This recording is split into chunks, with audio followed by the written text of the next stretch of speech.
सोनपुर नाम के एक छोटे से गांव में गोपाल नाम का एक गरीब किसान रहता था। गोपाल बहुत मेहनती और ईमानदार इंसान था, लेकिन किस्मत हमेशा उसका साथ नहीं देती थी। उसके परिवार में उसकी पत्नी मीरा और 2 छोटे बच्चे थे।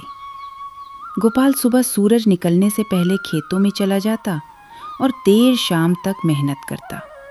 फिर भी उसकी कमाई इतनी नहीं होती थी कि घर का खर्च आराम से चल सके।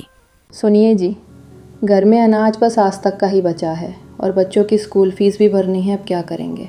मीरा, मैं पूरी कोशिश करता हूँ, लेकिन इस बार फसल भी ठीक नहीं हुई। समझ नहीं आ रहा क्या करूँ। बाबा, मास्टर जी ने कहा है अगर कल तक फीस नहीं भरी तो हमें स्कूल से निकाल देंगे।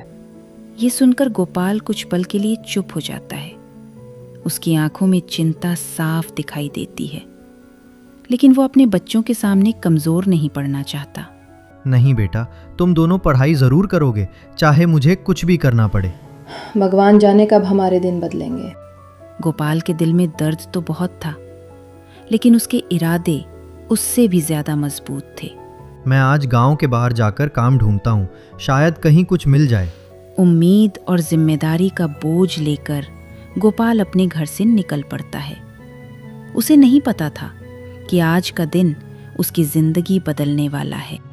गोपाल पूरे दिन गांव-गांव घूमता रहा। कभी किसी दुकान पर काम मांगता तो कभी खेतों में, लेकिन हर जगह उसे सिर्फ निराशा ही मिली। धीरे धीरे शाम होने लगी। आसमान में काले बादल छा गए। लगता है आज भी खाली हाथ ही घर लौटना पड़ेगा। तभी अचानक तेज बारिश शुरू हो जाती है। गोपाल इधर उधर नजर दौड़ाता है। तभी उसे थोड़ी दूर एक पुराना टूटा फूटा मंदिर दिखाई देता है। शायद वहाँ बारिश से बचने की जगह मिल जाए। गोपाल जल्दी से मंदिर के अंदर चला जाता है। मंदिर बहुत पुराना और सुनसान था।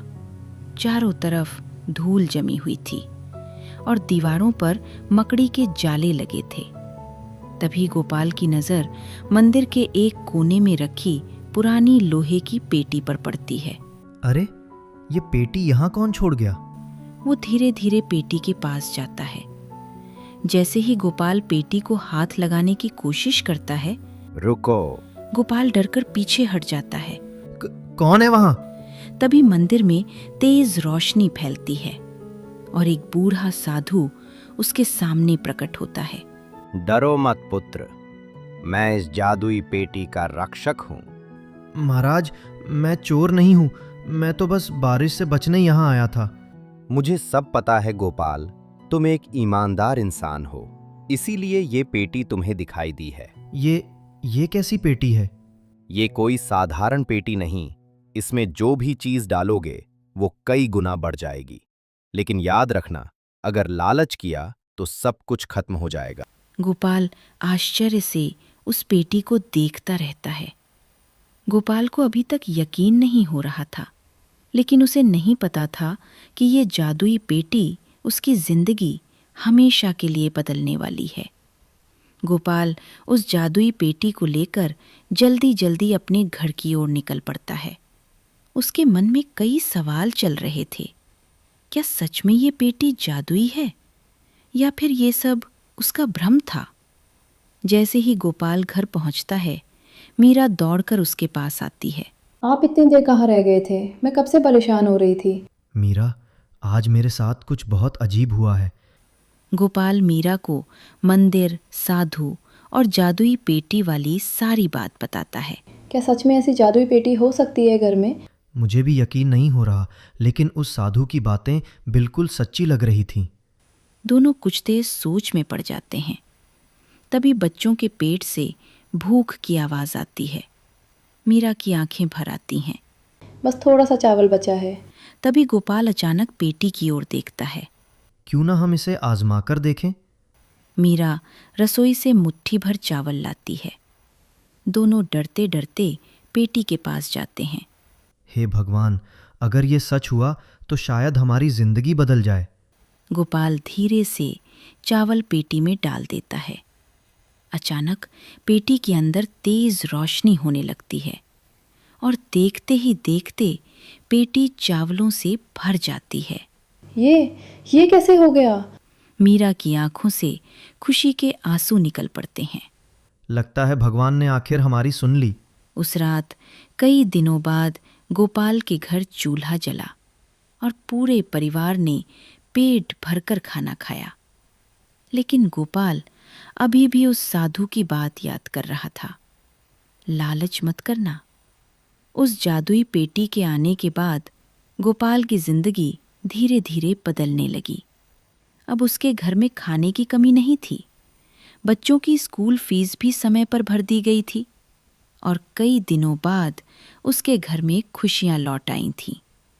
गोपाल रोज थोड़ा थोड़ा अनाज पेटी में डालता और ज़रूरत भर का सामान निकाल लेता। लेकिन गोपाल ने इस राज के बारे में किसी को नहीं बताया था। एक दिन गांव का लालची आदमी रघु गोपाल के घर के बाहर से गुजर रहा था।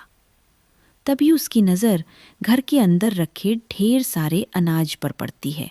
अरे ये गोपाल तो पहले 2 वक्त की रोटी के लिए तरसता था, फिर अचानक इसके पास इतना सामान कहाँ से आ गया? रघु को शक होने लगता है। उस रात रघु चुपके से गोपाल के घर के पीछे छुप जाता है। तभी वो देखता है कि गोपाल पेटी में थोड़ा सा गेहूं डालता है और कुछ ही सेकंड में पेटी गेहूं से भर जाती है। रघु की आंखें फटी की फटी रह जाती हैं। ओह, तो ये राज है। अगर ये पेटी मेरे हाथ लग जाए तो मैं पूरे गांव का सबसे अमीर आदमी बन जाऊंगा। अगली सुबह गोपाल काम से बाहर जाता है। घर में सिर्फ मीरा और बच्चे होते हैं। तभी मौका देखकर रघु चुपके से घर में घुस जाता है। वो धीरे धीरे जादुई पेटी उठाता है। तभी पीछे से मीरा की आवाज आती है। कौन है वहां?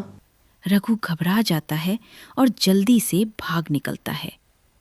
कुछ देर बाद गोपाल घर लौटता है। गोपाल, कोई हमारी जादुई पेटी चुरा कर ले गया। ये सुनते ही गोपाल के पैरों तले जमीन खिसक जाती है। हे भगवान, कहीं उस पेटी का गलत इस्तेमाल ना हो जाए। गोपाल को अब सिर्फ अपनी पेटी की चिंता नहीं थी, बल्कि उसे उस साधु की चेतावनी याद आ रही थी। अगर लालच किया तो सब कुछ खत्म हो जाएगा।